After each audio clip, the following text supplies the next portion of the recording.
इन्हीं प्रियव्रत के आग्नेय हुए, आग्नेय के नाभि हुए और नाभि के ही ऋषभदेव हुए, जो जैनियों के आदि तीर्थंकर हुए। इन्हीं ऋषभदेव भगवान के 100 पुत्र हुए। 100 पुत्रों में सबसे बड़े पुत्र हैं भरत, और भरत से जो छोटे 9 पुत्र हैं वही आगे चल करके नवयोगीश्वर के रूप में और प्रकट होते हैं। भरत ऋषभदेव जी का गृह त्याग करना, अपने ज्येष्ठ पुत्र और भरत को राजगद्दी सौंपना, कुछ समय के बाद अपने पिता से प्रदत्त राज्य का उपभोग करने के बाद राजा भरत का अपने पुत्रों को राजगद्दी सौंप करके और वन का गमन करना। भरत जी पुलहाश्रम, चक्र नदी, गंडकी के तीर पर जाकर के एक झोपड़ी बना करके, कुसा की झोपड़ी बना करके निवास करने लगे। ये गंडकी का तीर अर्थात नेपाल देश में, जहां जिस गंडकी की नदी में और कृष्ण वर्ण के, श्यामल वर्ण के गोल गोल शालिग्राम पत्थर प्रस्तर जहां पर प्रकट होते हैं, उसी गंडकी नदी के तीर पर पुलहाश्रम पर जाकर के, चक्र नदी के तीर पर जाकर के और तप करने लगे। एक दिन सायंकाल के समय संध्या वंदन के लिए स्नान कर रहे थे, तभी एक हिरनी दूसरे तीर पर जल पी रही थी। जंगल से घोर सिंह का नाद सुनकर के हिरनी कूद पड़ी, क्योंकि हिरनी जाति से ही बड़ी डरपोक है। कूद पड़ी और भूल गई कि मेरे अंक में, मेरी कोख में और जीव पल रहा है, बीज पल रहा है। जब जोर से छलांग मारी तो छलांग मारने से उस हिरनी के उधर पेट से वह जो शिशु पल रहा था वह बाहर निकल आया और जल में डूबने लगा। इधर हिरनी मुंह फेर करके दूसरे तीर पर भरत जी स्नान कर रहे थे और मानो पुकार रही हो कि भरत जी, मैं तो केवल इसको जन्म देने वाले माँ हूं, लेकिन असली माँ और पिता अब आप हैं इसके, अब इसका लालन और पालन आप करना। हिरनी अपने जल से बाहर निकल करके और पर्वत की गुहा में जाकर के और प्राणांत हो गई। भरत जी उस मृग शावक को लेकर के अपनी कुटिया पर आए, उसको पाल परोस करके और बड़ा किया। एक दिन वह मृग शावक सायंकाल के समय और अन्य मृगों के साथ झुंड में मिल करके और खेलने के लिए दूर जंगल में निकल पड़ा। रात्रि हो आई वापस लौटाने। भरत जी को बड़ी चिंता सताने लगी और याद करने लगे कि मैं जब संध्या करता था तो मेरे हाथ से माला ले लेता था, जब मैं पवित्री पहनता था तो वो मेरी कुसा को ले लेता था। कभी कुछ बड़ा आनंद आता था भरत जी को। उस मृग शावक के प्रेम में इतने मस्त हो गए कि आए थे घर त्याग करके और जंगल में जाकर के तप करने के लिए आए थे, लेकिन यहां भी माया से छुटकारा नहीं मिल सका और मृग के प्रेम में इतने आसक्त हो गए कि अपना कर्म धर्म सब भूल गए। रात्रि हो गई, याद करते करते भरत जी के शरीर से प्राण निकलने को हो गए, जमीन पर लौट पड़े। प्रातः काल ब्रह्म मुहूर्त में 4 बजे की, और तब तक वह मृग शावक जंगल से भटकता हुआ वापस आया।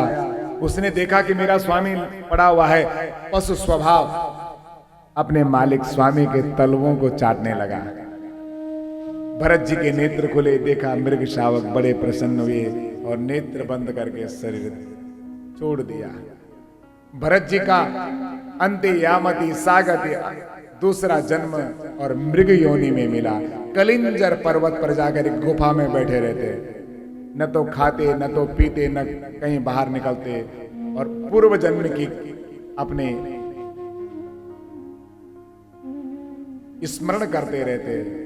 मृग योनि से मुक्त होने के बाद एक दिन इस मृग शरीर से भी मृत्यु के द्वारा मुक्त हुए और अब तीसरे जन्म में अंगिरस गोत्र के यहाँ, ब्राह्मणों के यहाँ पर और जड़ भरत के रूप में जन्म लेते हैं। बोले आनंद कंद वृंदावन विहारी श्याम सुंदर भगवान की। जड़ भरत जब थोड़ा सा बड़े हुए तो पिता ने उनका यज्ञोपवीत संस्कार कराया, लेकिन कहाँ यज्ञोपवीत संस्कार, जो आजन्मनाई जो मुक्त है, शुद्ध है, बुद्ध है, उनका कैसा संस्कार करना। जड़ भरत जो उनको कोई कुछ कह देता तो वही उसी बात के लिए वो हाँ भर देते, कभी किसी बात के लिए मना नहीं करते। जब पिता की मृत्यु हो गई मां भी स्वर्ग सिधार गई। तब जड़ भरत का लालन पालन उसके भाई करने लगे। अब भाइयों ने विचार किया ये तो कुछ काम का नहीं, धाम का नहीं, इसको गांव का जो भी इसको कुछ बोलता है उसी को ये हाँ कर देता है। अगर कोई कहता है कि जरा हमारा ये बोझा ढो दो तो वो कर लेगा, कोई इसको भोजन करने के लिए तो खा लेता है। लेकिन बोले एक काम करो, अब जड़ भरत तुम खेतों में जाकर के और खेतों की रखवाली करो। तो जड़ भरत जाकर के खेतों की रखवाली करने लगे। जिस खेत की रखवाली करने के लिए भेजा था तो सारे खेतों से सारे चिड़िया आकर के उसी खेत में दाना चुग रहे हैं जिस खेत में भरत जी, जड़ भरत जी सुरक्षा कर रहे हैं।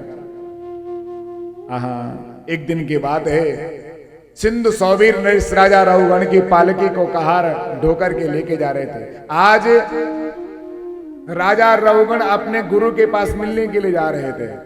इतने में रास्ते में एक कहार का तबीयत बिगड़ गई। कहा कि किसी को देखो कोई मिल जाएगा लेकर। देखा गए तो जड़ भरत मिला, बुला कर लाए, चलो हमारे साथ चलोगे? बोले हाँ, मना तो थी नहीं। कहार बन करके राजा रघुगण की पालकी को ढोने लगे।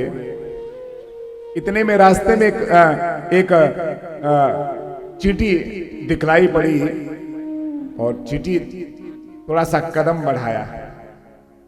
बढ़ाया तो राजा रघुगण की पालकी हिली। राजा रघुगण ने विचार किया कि ये खेत खलियानों की पगडंडी है इसलिए कुछ नहीं बोले। इतने में थोड़ा सा और आगे बढ़े तो एक टिड्डी पैर के नीचे आने से तो अब जड़ भरत ने थोड़ा सा कदम बढ़ाया तो पालकी हिली। राजा रघुगण ने कहा नीचे उतारो, ये कौन है? इसको पता नहीं कि राजा की सवारी कैसी ढोई जाती है। व्यर्थ प्रलाप करने लगा। जड़ भरत के साथ सुंदर संवाद हुआ। बोले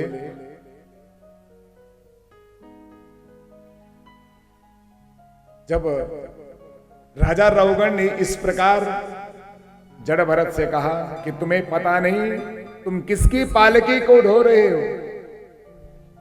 मैं राजा की पालकी को कैसे ढोना है ये तुम्हें पता होना चाहिए।